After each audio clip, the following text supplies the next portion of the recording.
El siguiente programa es financiado con los recursos del Fondo para el Desarrollo de la Televisión de la Comisión Nacional de Televisión.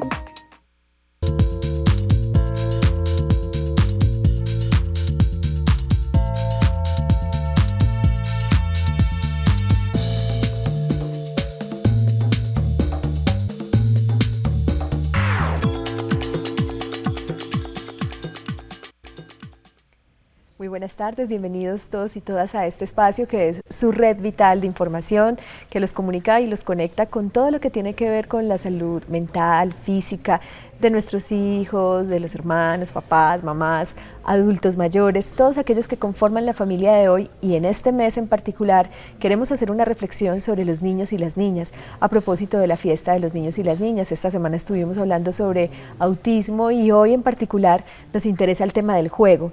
¿Qué pasa cuando los niños y las niñas eligen ciertos tipos de juegos que les implican ciertas actividades específicas con su cuerpo o el movimiento corporal a través de la música, o por el contrario, un juego que es un poco más sedentario, pero que los invita a pensar y a estimular todo el tiempo su mente y su imaginación?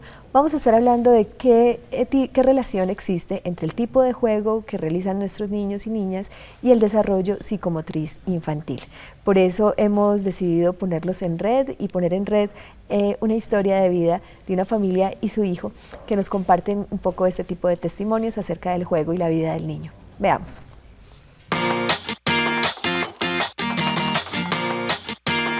Mi nombre es Juan Pablo Velázquez, tengo 12 años.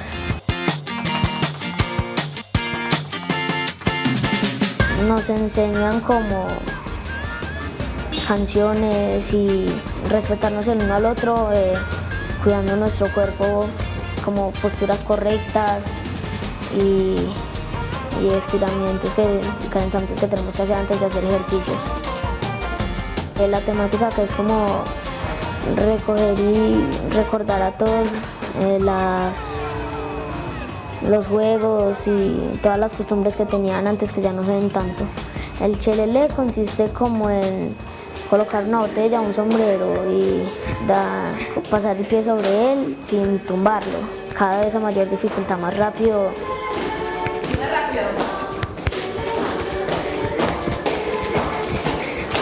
El bibiribio es parecido a lo que ahora es como el puente, que es con muchas personas, pero es como con un ritmo de cumbia.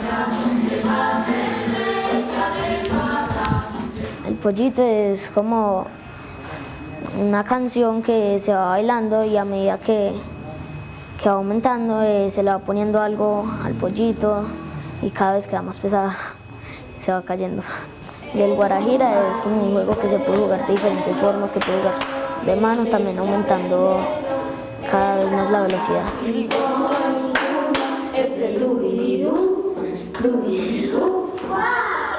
Con mis amigos también tengo juegos actuales como lo son el juego del stop, el escondite, que no es tan actual pero todavía se juega mucho.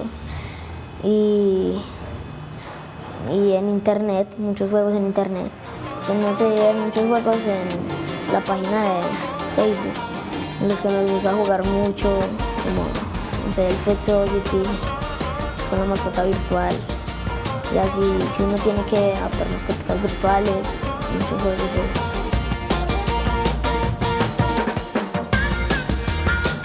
Yo pienso que los juegos de antes lo ayudaban a uno como a moverse más, hacer más ejercicio. Los de ahora son más sedentarios, pero ayudan como a desarrollar un poquito más la mente en el computador. Pero Juan Pablo lo tiene muy claro, además porque sabe reconocer lo que le ofrece un juego y otro, y también lo que puede disfrutar los juegos de hoy, estos juegos que también tienen unas posibilidades no solamente desde lo lúdico, sino que a través de lo que nos van a contar nuestros invitados de hoy, especialmente la psicóloga que hemos invitado en la tarde de hoy, acerca de la posibilidad terapéutica también en algunos momentos del videojuego, usado para evaluar, diagnosticar y apoyar también al niño y a su familia. Quiero entonces darle paso a la consulta para que conozcamos a continuación a nuestros invitados de la tarde de hoy. Entramos en la consulta.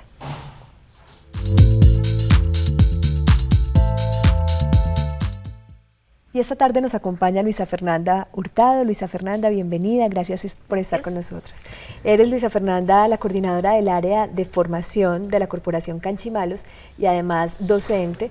Te estás licenciando en danzas y todo el acompañamiento que haces a los niños y a las niñas. Veía tu emoción cuando estabas viendo a Juan Pablo. Te da la oportunidad de compartirnos muchas cosas hoy, así que bienvenida. Gracias. Muy bien. Jennifer Cohen, también una amiga de esta red vital, que hoy nos acompaña para compartir su conocimiento como psicóloga, que hace parte de los laboratorios actuales de la Universidad San Buenaventura. Así que bienvenida, Jennifer. Muchas gracias. Y una pareja de padres de familia que además están muy conectados y sensibilizados con las posibilidades que entrega el arte, el juego a los niños y a las niñas.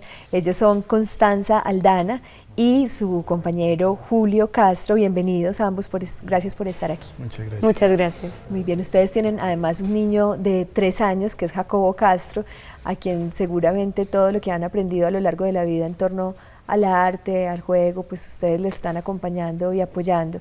Yo quisiera de pronto que me contaran un poquito y me voy a atrever a empezar con ustedes. Julio, sé que además bailas, sé que tienes una experiencia también como docente en Canchimalos. Y quisiera conocer qué tan importante ha sido para ti acompañar a tu hijo en esos procesos iniciales de sensibilización a propósito del juego.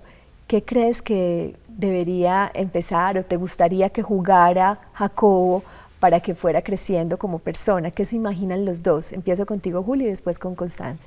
Bueno, todo parte de una historia de vida también. Yo crecí en el medio de la danza tradicional, que Canchimalos es una corporación que viene haciendo un trabajo desde hace muchos años en la recuperación del juego tradicional.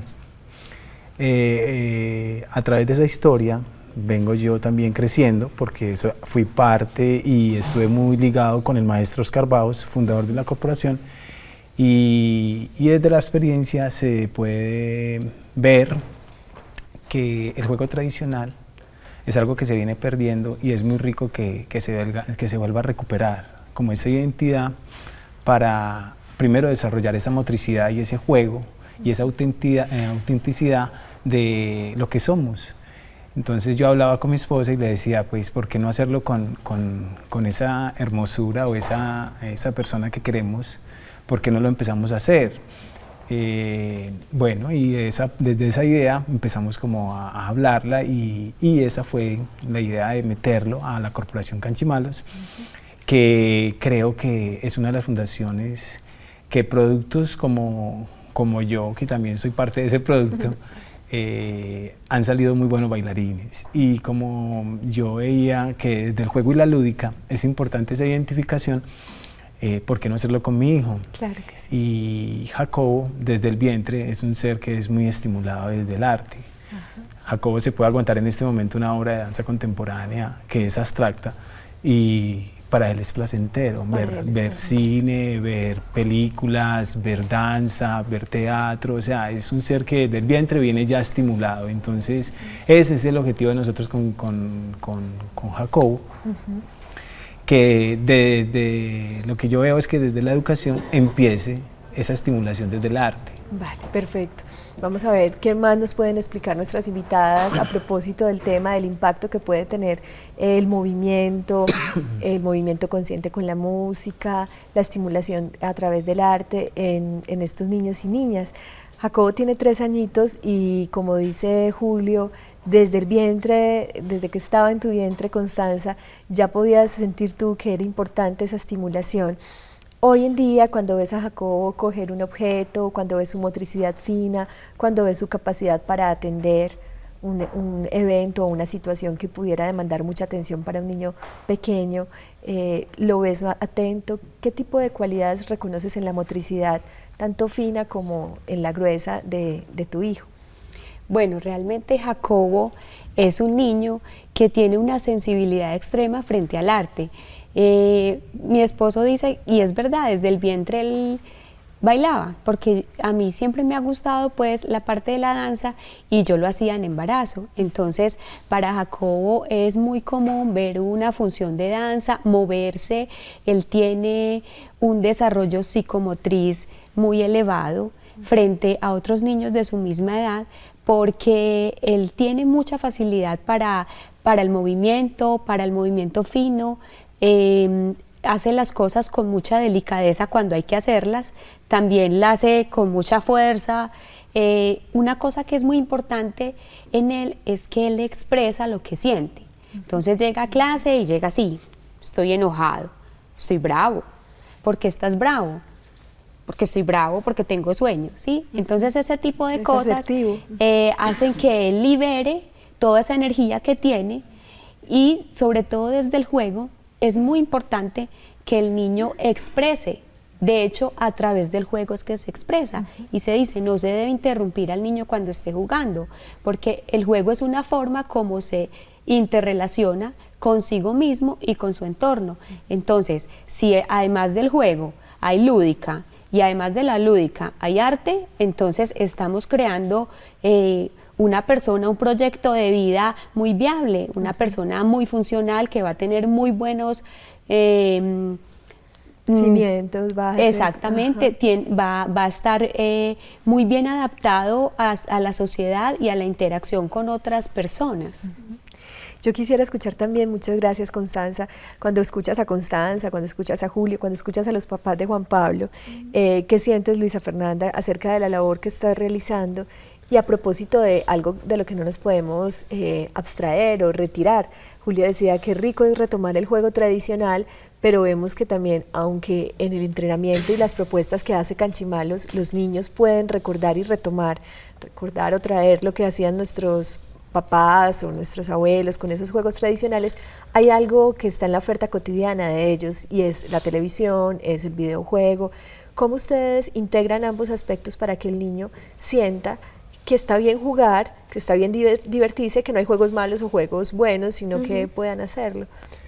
Bueno, pues desde la Corporación Cultural Canchimalos tenemos como una apuesta en la escuela, no solamente en la escuela, sino también en las labores de investigación y de proyección que realiza la corporación, una apuesta por la recuperación, sí, de nuestra cultura popular, ¿cierto? Pero también, como dices, entendiendo que todas las realidades que se le ofrecen, las realidades, digamos, mediáticas, la información, lo que está en la televisión y en el internet, es algo que hace parte del desarrollo, pues, de niños y niñas, adolescentes y de nosotros mismos, ¿cierto? ¿Por qué no? Decir que nosotros y nosotras también podemos, no sé, hacer deporte, o sí, las personas que tengan alguna actividad física en su diario vivir, pero que también nos alimentamos de lo que nos ofrecen en este momento las tecnologías. Entonces, lo que hacemos en la corporación es sobre todo ofrecer experiencias, ¿sí?, lúdicas y artísticas que le permitan al niño y a la niña reconocer todo lo que existe en el mundo. Entonces, reconocer que existe la ronda, reconocer que existen los juegos más deportivos, reconocer otros que existen más actividades que lo concentran en una expresión, por ejemplo, plástica, más de moldeado, reconocer también que existe ese juego con el otro y la otra, y que existe el juego en donde estoy yo concentrado en mis habilidades y mis capacidades. Qué rico. Entonces, que ahorita pudiéramos caracterizar cada uno de esos juegos de los que estás hablando, específicamente para darles también ideas y pistas a los que están allí acompañando a sus hijos o a sus hijas, y que quieren de pronto proponerles no solamente un tipo de juego, sino que puedan ellos acercarse, si no, digamos, tienen a la mano un centro cultural o un espacio como este del que estás hablando, pues que puedan en casa también intentarlo, ¿cierto? Quisiera también que Jennifer, como psicóloga, nos planteara, específicamente cuando hablamos del desarrollo psicomotriz de niños y niñas, de qué estamos hablando, para que nuestros padres de familia, televidentes que están allí atentos, puedan entender un poquito más por qué es valioso el juego en relación con el desarrollo psicomotriz. Cuando hablamos del desarrollo psicomotriz, hablamos de la motricidad como articulada al desarrollo psicológico. Entonces ambas se conjugan y nos ayudan, uno, a hablar primero de la motricidad fina, que es la que primero sucede. Entonces es como la capacidad de con las manos desarrollar ciertas habilidades, y exige una coordinación visoespacial, una coordinación manual y una coordinación ocular. Entonces ahí están involucradas muchas funciones, y esa es la primera que surge. Posteriormente, entonces hablamos de la motricidad gruesa o el desarrollo psicomotor grueso, y ya involucra todo el cuerpo. entonces ya puedo saltar, correr, caminar sobre una línea, hacer muchas más actividades y ahí involucrada la motricidad gruesa. El juego es de vital importancia sin duda alguna para el desarrollo de ambas y se tiene que involucrar cierto tipo de juego dependiendo de la edad, ¿cierto? No todos los niños van a tener la capacidad a los 3 años de jugar consigo mismo, no todos los niños a los 3 o 4 años van a tener la capacidad de tener un juego con normas, porque son habilidades que se van adquiriendo con la edad. Entonces yo hablo de un juego con normas aproximadamente a los 6 años y hablo de un juego conmigo misma más o menos a los 7 u 8 años, o se puede incluso presentar antes, pero tengo que tener en cuenta el desarrollo evolutivo, el desarrollo psicológico y el desarrollo motor, para lograr entonces una buena motricidad fina y una buena motricidad gruesa articulada al juego. Muy bien, muchas gracias, Jennifer. Vamos a ir desglosando lo que significa, digamos, también en el universo del niño, un asunto que tú mencionas y es también el tema de la individualidad, ¿cierto? No todos los niños son iguales y hay niños que empiezan a presentar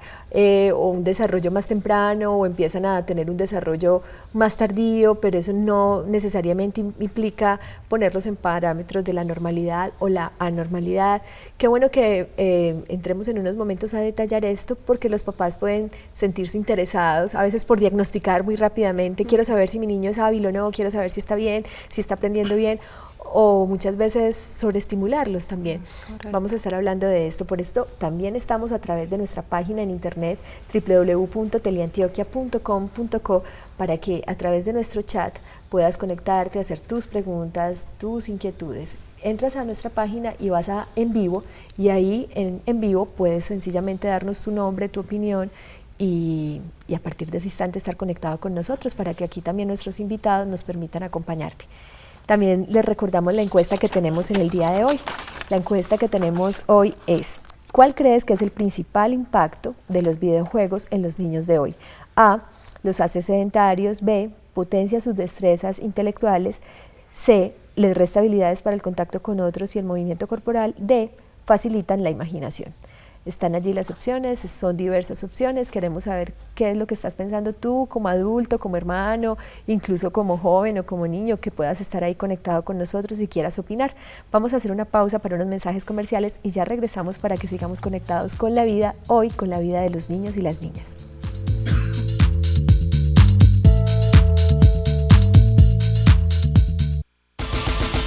Ya volvemos con Red Vital.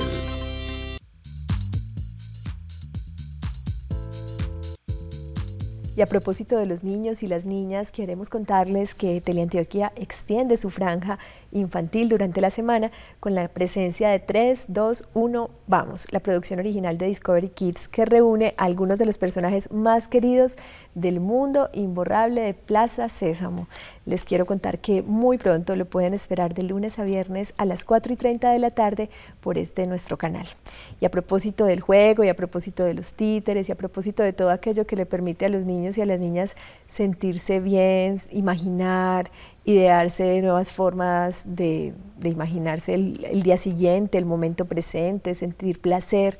Yo quisiera que Luisa me comentara un poquito acerca del caso que veíamos, Juan Pablo, en la nota de nuestro primer segmento. Me decías que él es un niño que llegó ya muy sensibilizado a Canchimalos, pero puntualmente en un chico de 12 años, ¿cómo notas tú que son actualmente sus expectativas con respecto al juego, al movimiento? Las expectativas con respecto al juego de los niños de hoy son distintas. ¿Qué crees?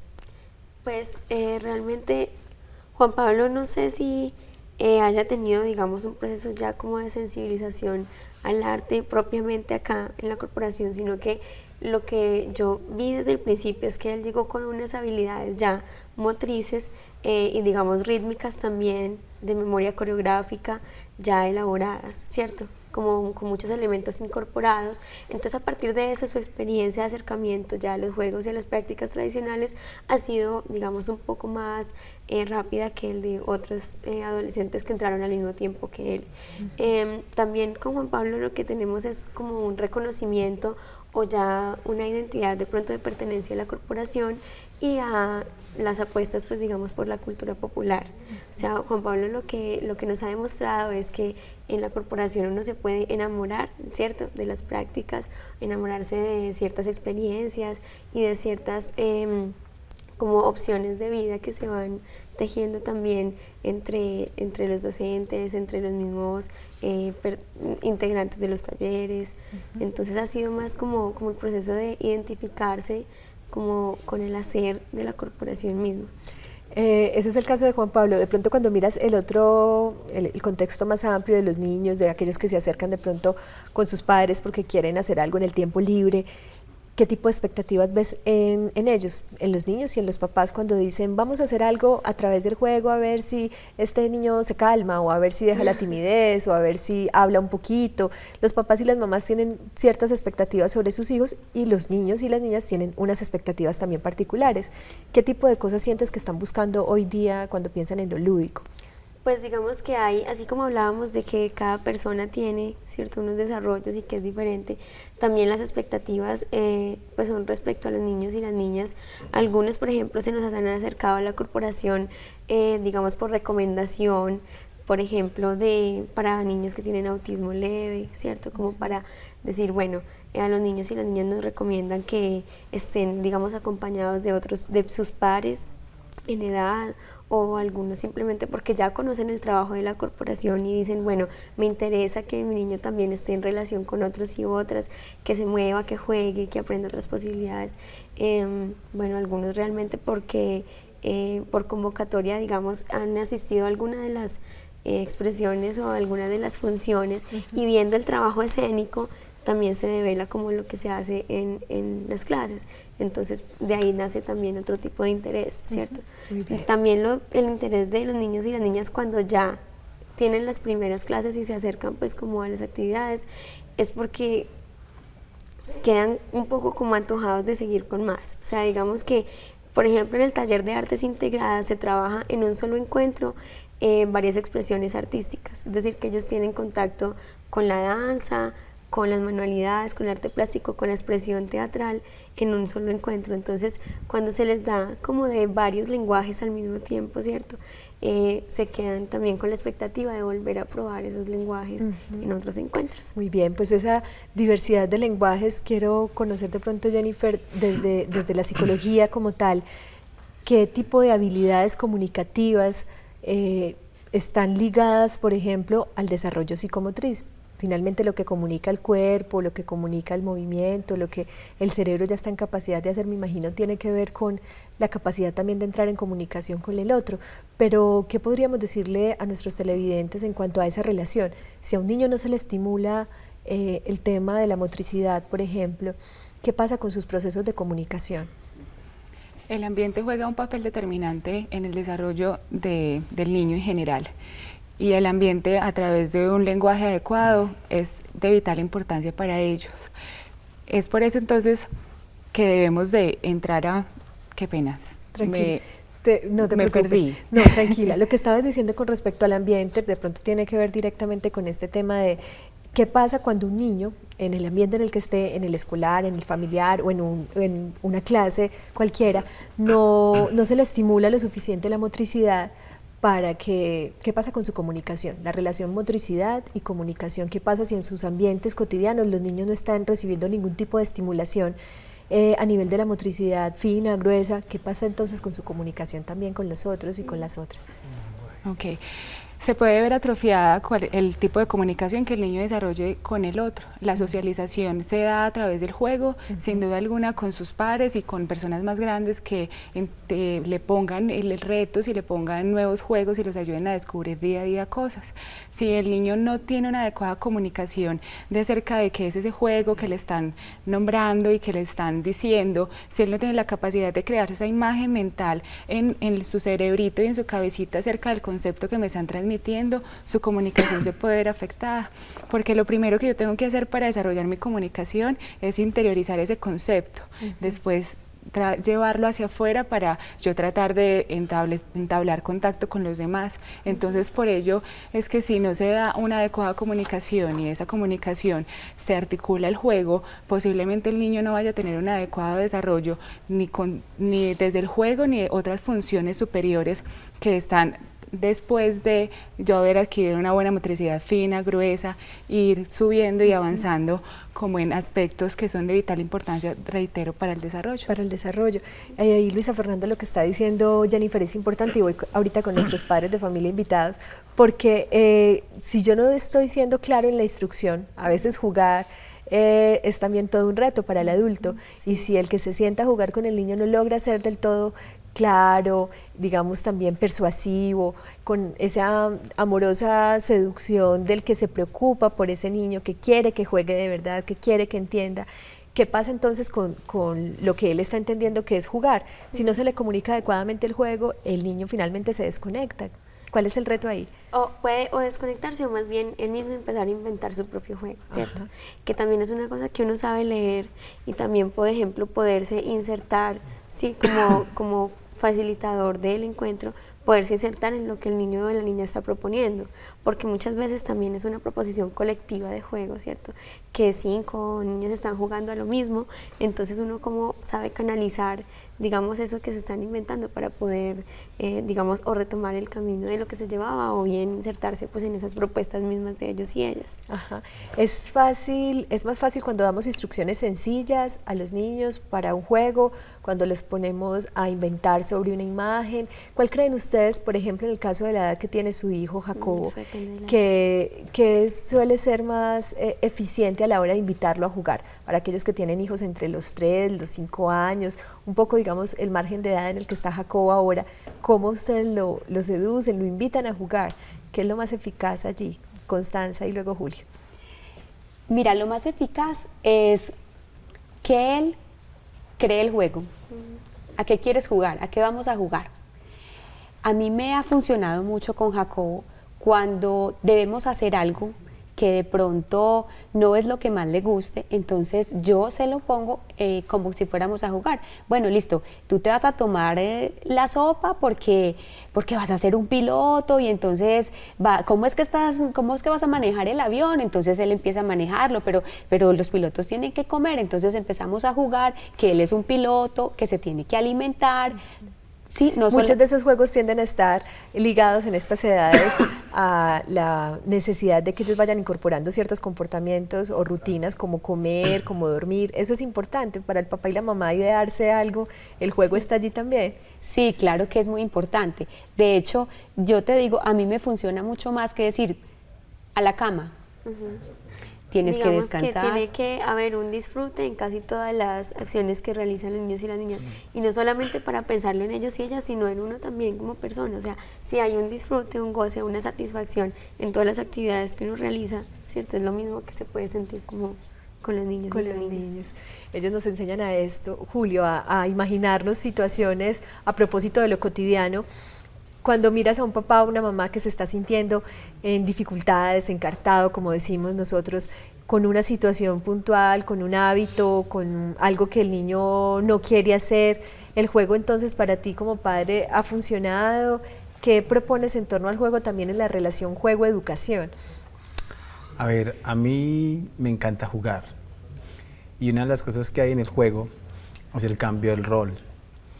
Yo empiezo a jugar con Jacobo, pero en el momento yo ya no fui el que creé el juego, sino que ya entré en el juego de Jacobo, porque ellos son tan rápidos en cambiar el juego para no dejar caer la dinámica del juego. Entonces, si uno como adulto no entra en la dinámica del niño, el niño te saca fácil del juego y ya prácticamente te va aislando y ya no entras al juego. O sea, uno como padre también puede estar aislado por el niño. Entonces es un peligro no jugar, porque él también lo puede poner a uno como perdedor. Entonces, lo más rico como padre es uno estar siempre metido en el juego. Jacobo, yo ya le puedo hablar en determinadas terminologías de danza, y Jacobo ya las hace. ¿Por qué? Porque dentro del juego que yo le puse, él lo empezó a jugar. Por decir, Jacobo, una espiral, y él ya sabe hacer espirales. Pero es porque yo soy parte que imita a Jacobo. Tú lo sigues a él Él me también. sigue o yo lo sigo. Entonces, papá, yo lo hago más diferente, mira, tan. Entonces yo juego a hacerlo. Y ve que no soy capaz, entonces me saca, me dice, papi, tú no lo sabes hacer. Entonces, bueno, papi, enséñame. Y ya él te enseña, o sea, él se vuelve ya el profesor y tú eres el alumno. Entonces es una cosa muy rica con el niño porque el juego es interminable. El juego es interminable y eso te enseña mucho a mirar cómo ese niño ya no es tu niño, sino tu maestro. Entonces, eso es lo más rico de ser uno partícipe del juego del niño. Del juego en el niño, muy bien. Pues ese juego interminable, que es también aprendizaje interminable, es un poco la invitación que nos están haciendo también. Cuando los escuchamos, recordamos que jugar también es aprender y que muchas veces esa visión, a veces desde el prejuicio, desde el estereotipo, de siempre que está jugando un niño está perdiendo el tiempo o este tipo de cosas, porque a veces desde el mundo adulto, no todos los adultos, claro está, lo pueden ver así que los estamos invitando a reconectarse con ese niño y esa niña que tenemos adentro para que podamos jugar también con los niños y las niñas de hoy. Vamos entonces a hacer una pausa para que regresemos y en unos instantes estemos en zona interactiva para escuchar todas las preguntas y comentarios que tienen frente al tema de hoy. Les recuerdo nuestra línea telefónica 232-5167. Ya regresamos.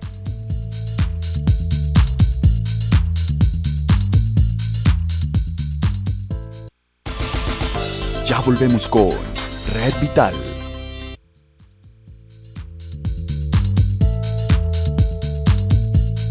Y porque el programa sería demasiado serio si no tuviéramos interacción, y la interacción también es juego, entramos en zona interactiva.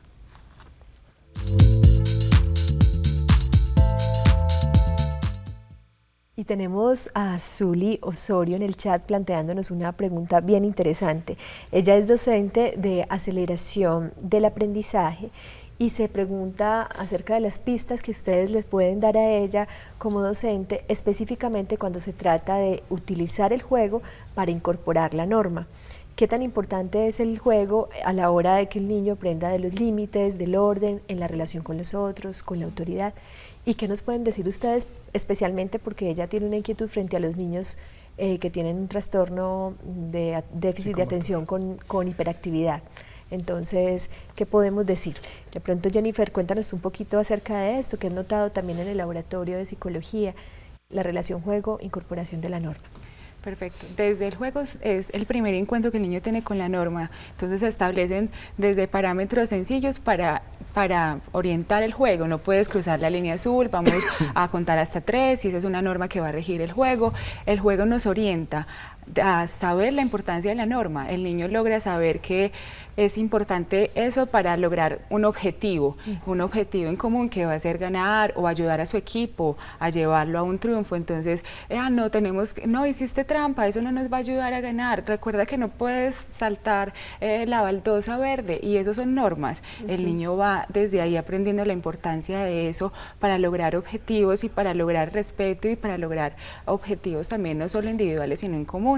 Por eso es importante involucrar la norma en el juego a una edad más o menos de los 6 años en adelante. Y para los niños que tienen déficit de atención y con hiperactividad, es sin duda alguna el juego un primer puente de acercamiento para lograr orientar esa superactividad que mantiene todo el tiempo, para orientarla hacia fines educativos y de rehabilitación, orientadas a potencializarlo a través de algo que le va a gustar mucho. Pero entonces también orientados desde ahí, desde la norma. Recuerda que si no sigues estos parámetros del juego no vamos a lograr este objetivo en común, no vamos a lograr esto que nos propusimos, no vas a lograr conseguir aquello que yo te propuse que lograrías conseguir si seguías estas normas a través de este juego que vamos a tener durante todos estos días. Entonces es desde ahí de vital importancia orientar al niño en el juego, en la norma, y la parte de la rehabilitación a través del juego es muy muy importante. Es motivar al niño a que se acerque al laboratorio, a que se acerque al consultorio y a que se acerque a rehabilitar un montón de funciones. Desde el laboratorio tenemos muchos equipos que a través del juego y específicamente del videojuego nos ayudan a rehabilitar funciones. Perfecto. Frente a este proceso terapéutico, frente al niño como tal con déficit de atención e hiperactividad, la pregunta que también hace Zuli nos da lugar a pensar cuál sería como el juego más apropiado para un niño que le cuesta de pronto quedarse quieto. ¿Qué han visto ustedes en sus clases? ¿Qué han pensado cuando se topan con este tipo de niños o niñas? Bueno, realmente lo que yo pienso es que el juego inherentemente, una actividad que es juego, tiene reglas y tiene un objetivo, ¿cierto? Entonces, por más que tú no le estás diciendo a los niños o a las niñas, estas son reglas, estas son normas, ¿cierto? Simplemente estás planteando una actividad que tiene un objetivo. Entonces, no, vamos a llegar hasta allá, ¿cierto? Saltando por los aros, ¿cierto? Pero ya sabe que hay una regla y es no salirse del aro, aunque tú no se la estés mencionando como tal. Entonces, digamos que al comprender en el lenguaje, puede ser una instrucción sencilla o puede ser un juego con instrucciones más complejas, pero el simple hecho de insertarse en ellas, digamos, de asimilarlas y de hacerlas para cumplir su objetivo, ya es pues una base primero de concentración, ¿cierto? Y segundo, de que estás cumpliendo paso a paso algo para llegar pues como a lo que se planteó como el reto que tiene todo juego. Todo juego tiene un reto, pues por más que no sea competitivo o deportivo, puede ser que el reto como tal personal de este juego sea, no sé, bailar como mejor yo me sienta, ¿cierto? O el reto de este juego es pintar como yo quiero pintar este. Entonces todo juego tiene un reto, así no sea competitivo. Y ese reto es un estímulo para cumplir ciertas normas. Sin embargo, cuando dicen objetivos, digamos que el niño se siente obviamente mucho más convocado que al decir, estas son las reglas. Le dicen regla a uno, ya se va asustando, ¿cierto? Le dicen norma a uno y ya empieza uno como, ay no, esto se parece a la clase, cualquier clase. ¿Cómo ese juego de las palabras también para invitar a los niños a jugar, especialmente los niños que a veces tienen dificultades para concentrarse, para grandes habilidades para el movimiento, pero no saben cómo canalizarlo? ¿De qué manera van ustedes como padres poniendo esas normas a propósito de los objetivos? ¿Cómo lo hacen, Julio? Dentro del juego hay algo muy importante con los niños, y más con el niño que es hiperactivo, es el riesgo. Cuando yo le pongo a él su riesgo, ¿cuál es el riesgo? Su cuerpo. Frente al medio, él va a sentirse con un riesgo, o sea, se va a sentir, ¿cómo se puede decir? En peligro. Entonces él tiene que saber que tiene que resolverlo. Es una pregunta que también uno se la hace cuando Luisa le pone ese ejemplo de saltar los aros. Él tiene que saber que el riesgo es no pisar el aro, el riesgo es saber dónde cae cada uno. O sea, cada uno va poniendo las reglas, pero esas reglas también se van mirando con el cuerpo del compañero. Como cuando tú haces un estiramiento, él no lo hace, pero el compañero lo hace. Eso es otra cosa que él empieza a mirar con sus compañeros. ¿Por qué yo no lo hago? Antes aparece la pregunta del juego por el cuerpo.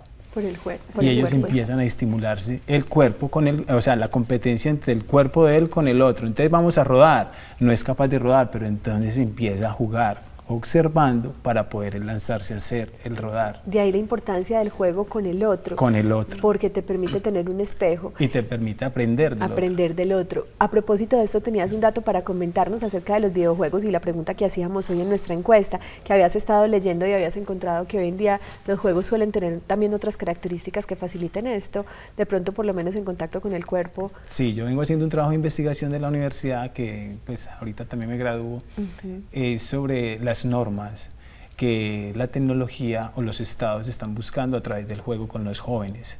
Me metí en una revista en Time, la revista Time de Estados Unidos, donde todo videojuego a nivel legal tiene que salir ya interactuando con el cuerpo, o si no, no se puede vender en el medio. ¿Por qué? Porque Estados Unidos presenta un alto índice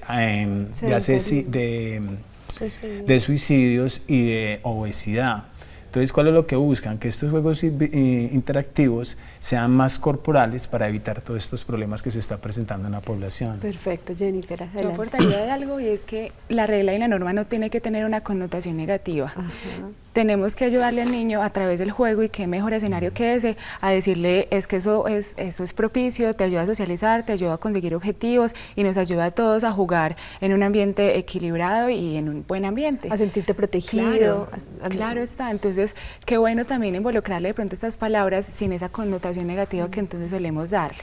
1 y 2, quizás el movimiento también nos ayude un poco a contrarrestar esos índices de sedentarismo y por ende de obesidad, pero entonces también cuando hablamos de rehabilitar funciones como la atención, que se ven atrofiadas en déficit de atención con hiperactividad, yo tengo que centrar al niño sobre una tarea y lo tengo que sentar quietecito. Y el videojuego nos ayuda muchísimo para rehabilitar estas funciones, para rehabilitar la coordinación visoespacial, para rehabilitar la lateralidad. Entonces también el juego y quedarme un ratico sentadito y centrar mi atención sobre algo que me motiva, que son imágenes, que son un objetivo en común, que es lograr una meta y que eso me lo está propiciando una pantalla y un jugar y un lograr ganar ese videojuego, me ayuda entonces también a rehabilitar y en manera específica en el déficit de atención con hiperactividad o con predominio de inatención y en otra serie de patologías de la infancia y de la adolescencia, pero que para saberlas primero tengo que hacer una evaluación y desde ahí entonces posiblemente entran los laboratorios a prestar este servicio de diagnóstico, de evaluación y también de rehabilitación a través del juego, a través de videojuegos. Videojuegos en este caso. Y a propósito de esto que dice Jennifer, antes de escucharte a ti, Luisa, qué rico que quede también claro esto, no estigmatizar la norma, no sacarla del todo de la vida del niño, nombrarla también es importante. Y a propósito de esto, pues la norma tiene también muchas caras. La norma como tal también es el logro de un objetivo, estar protegido, estar seguro. Y puntualmente sobre el videojuego nos acaban de dar 2 datos muy importantes. Qué tan importante que no lo satanicemos, no lo excluyamos de la vida totalmente del niño. Hay que ver esos juegos entre el videojuego y las otras actividades de la vida cotidiana. Adelante, Luisa. Bueno, yo quería pues también como proponerles la mirada de pronto a la rehabilitación o a esa facilidad pues como para volver a traer la atención de los niños y niñas, por ejemplo, que hablábamos de la hiperactividad o del déficit de atención, que por ejemplo esta es una vía, ¿cierto? La vía que nos comenta pues del laboratorio, videojuego, pero también por ejemplo actividades que no, pues porque de pronto entendemos que el juego tradicional o que otras actividades lúdicas siempre requieren movimiento, ¿cierto? Pero no es así, también podemos, digamos, centrar la concentración del niño o sus habilidades en, por ejemplo, en un dibujo que requiera alguna concentración especial, ¿cierto? De su atención. Por ejemplo, actividades en conjunto con, pues esto ya se hace más como en niños y niñas de 7, 8 años, por ejemplo, sentado frente a otro y sin conversar o sin el lenguaje verbal, pero tratar de dibujar, por ejemplo, el mismo trazo que el otro está dibujando al frente mío. Pues son como actividades que también requieren otro tipo de concentración y que no siempre el juego requiere pues como el cuerpo en movimiento, pero sí el cuerpo en atención, ¿cierto? Y en una intención que es esa cosa más específica que se requiere. Muy bien, así que no necesitamos casi que mucho para jugar. Tenemos todas las posibilidades, desde el televisor con su videojuego hasta una hoja de papel con un lápiz, pueden generar que un niño con un déficit de atención pueda llegar a concentrarse. Es ahí la necesidad de diagnósticos oportunos, de evaluaciones puntuales y de adultos más interesados cada vez en los niños y en las niñas. Constanza, la madre cumple un papel muy importante en la relación que los niños y las niñas establecen con su cuerpo y con la idea de poder jugar con su cuerpo también, es decir, este es mi cuerpo, puedo correr, puedo confiar en que me puedo estirar, puedo confiar en que me puedo parar ante otro y de pronto competir. O cuando ves a Jacobo, cuando lo acompañas en estos 3 primeros años de vida, ¿cómo sientes que se fortalece el vínculo con él cuando de pronto desde el mismo alimentarse, asearse, la mamá también se pone en una posición de jugar para que él vaya reconociéndose y reconociendo su cuerpo? ¿Qué me puedes decir al respecto? Nosotros las mamás tenemos una responsabilidad muy alta porque es la responsabilidad del cuidado. Los niños adquieren su autocuidado y ya cuando están grandes se autocuidan, es por lo que la mamá pues les enseñó, y como los niños todo lo ven por simulación, entonces hay algunas cosas, digamos, del cuidado personal que a los niños no les gusta, les parece aburrido o que no tiene importancia. Entonces yo con Jacobo utilizo mucho el juego, vamos a cepillarnos los dos dientes, vamos a cepillarlos, los dos de arriba para abajo, bueno, la parte de la alimentación también, jugando, estando a un nivel, digamos, igual, horizontal, no, yo estoy arriba y tienes que hacer esto, no. Y sobre todo utilizo mucho el término hagamos, es una invitación, hagamos esto, hagamos lo otro, vamos a tal parte, pero tienes que cepillarte los dientes, cepillémonos los dientes, Jacobo, cepillemos los dientes. Entonces, cuando lo hacemos los dos de esa forma de invitación, él sabe que lo debe hacer. Va funcionando más, especialmente también en estas primeras etapas del desarrollo. Digamos, el niño de Julio y Constanza tiene 3 años. ¿Hay algún momento en donde el niño también tiene que empezar a reconocer que así yo no lo haga contigo, tú lo puedes hacer y lo debes hacer? En ese sentido, Jennifer, ¿qué podríamos decir? Cuando el niño ya sabe que el juego de ir creciendo, pues porque vas creciendo y a veces creciendo ya no debo estar ahí yo todo el tiempo para hacerlo contigo, ¿a partir de qué edades en el juego se puede presentar mayor autonomía y a partir de qué edades el niño de verdad debe empezar a ser más autónomo en sus decisiones? Sí, a partir de los 5 o 6 años el niño empieza ya a interiorizar una norma que previamente durante todo el periodo de juego lo adquirió, y en el hogar también se lo debemos de rectificar, ¿cierto? No está mal hacerle una invitación, como decía Ana Lucía, a hacerlo solo, ¿cierto? A decirle, lo debes hacer porque ya, igual tú lo decías también, lo debes hacer, ¿cierto? Entonces, y no te ubicabas aquí y no decías, yo me ubico de manera paralela a él, pero lo tienes que hacer. Entonces, igual en algún momento también debemos dar esas orientaciones y decirle al niño, ven, lo tienes que hacer, y sabes la función que tiene la norma y sabes que eso sin duda alguna es algo que tiene que ser propicio para tu desarrollo y para tu crecimiento. Y para tu sociabilidad.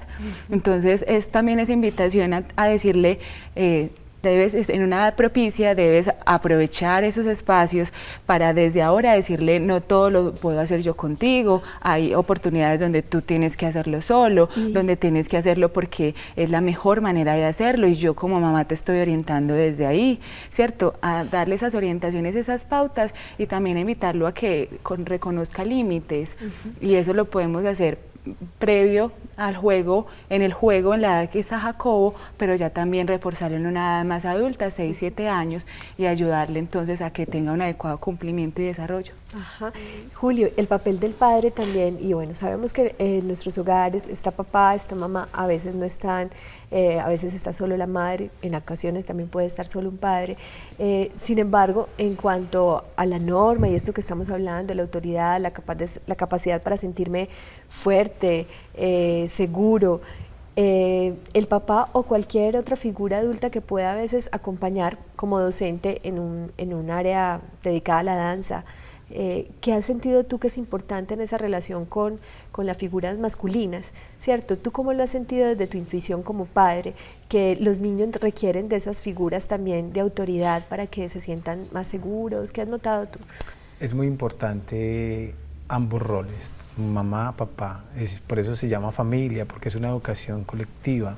Hay roles que en estos días pasó pues con Jacobo y a uno le da risa, pero es algo que pasa.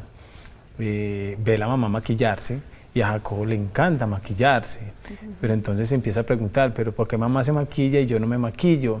Y yo, papi, sí, tú te puedes maquillar, pero en determinado momento lo puedes hacer, mamá, se está maquillando porque tiene que ir a trabajar. Entonces uno como papá, ahí es donde entra uno a decir, papá, en el otro momento tú puedes hacerlo, mi amor. No ahora porque mamá va de afán. O sea, no es el momento de violentarlo, sino decirle en qué momento lo puedes hacer. Porque Jacobo siempre está en esa dualidad, mirando a mamá y a papá, mamá y a papá. Y yo soy mucho de la norma. ¿Cuál norma? Por decir, cuando yo le digo que es a dormir, es a dormir. Listo. Cuando la mamá también dice es a dormir, es a dormir. Jacobo tiene un horario que ya tiene que irse a la cama. Jacobo tiene su espacio. Es muy importante separar los espacios en casa. ¿Por qué? Porque si no, todo se le va a volver normal. Y no, hay espacios donde Jacobo tiene que estar. El rol de papá es muy importante para la norma en el aspecto de amarrarse unos zapatos, por decir algo. Tú eres capaz de hacerlo solo. Mira, yo lo hago solo, mamá lo hace solo, pero yo soy él, o sea, como hombre, él se va a fijar en mí más. Cuando yo voy a orinar o al baño, él también va a ir, entonces es la forma de cómo él me imita para poder hacer algo. Esos procesos de simulación que se viven en el juego, Sí. pero en la cotidianidad. Y ahí aparece en ese juego la identificación de su rol, o sea, de su sexo. Él se va definiendo ya como hombre y va viendo que esas cosas las tiene que cumplir como hombre, porque su cuerpo, empiezan las preguntas de por qué yo tengo pene, mamá, ¿por qué tiene esto? Entonces son cosas que empieza a comparar y uno empezará a resolverle todo eso. Acompañarlo también en Eso ese sí, sentido. muy importante en todo este proceso del juego, el lenguaje, como tú le digas las cosas. Es muy importante la claridad y así como Jacobo es capaz de expresar hoy estoy aburrido y no quiero, hoy estoy triste, es porque ha visto que también tiene la oportunidad para comunicar asertivamente. Vamos en conexión para que vean otros datos que les permiten conocer más sobre este tema.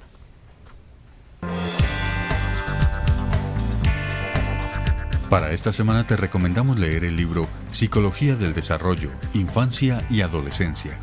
Este documento proporciona elementos útiles para la identificación de problemas motrices de niños y adolescentes. Lo puedes encontrar en Google Books. También te sugerimos ponerte en red con el blog motricidaddelospárvulos.blogspot.com, que hace un recorrido por los primeros años de la infancia, dando muestra de ejercicios prácticos que contribuyen a la salud física y psicológica de la familia. A partir de ahora nos encontrarás en Facebook como Canal Teleantioquia y en Twitter como @teleantioquia_redvital. Por último, recuerda que toda nuestra información la encuentras en nuestro micrositio visitando www.teleantioquia.com.co.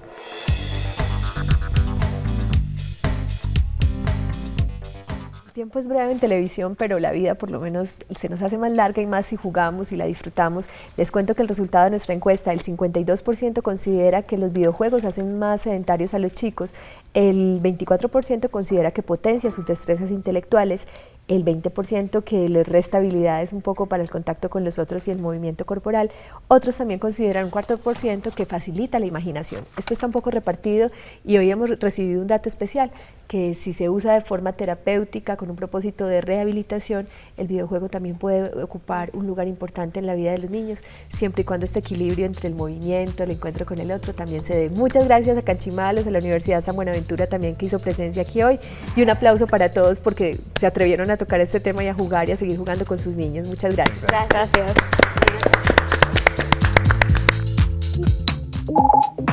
La anterior transmisión fue financiada con los recursos del Fondo para el Desarrollo de la Televisión de la Comisión Nacional de Televisión.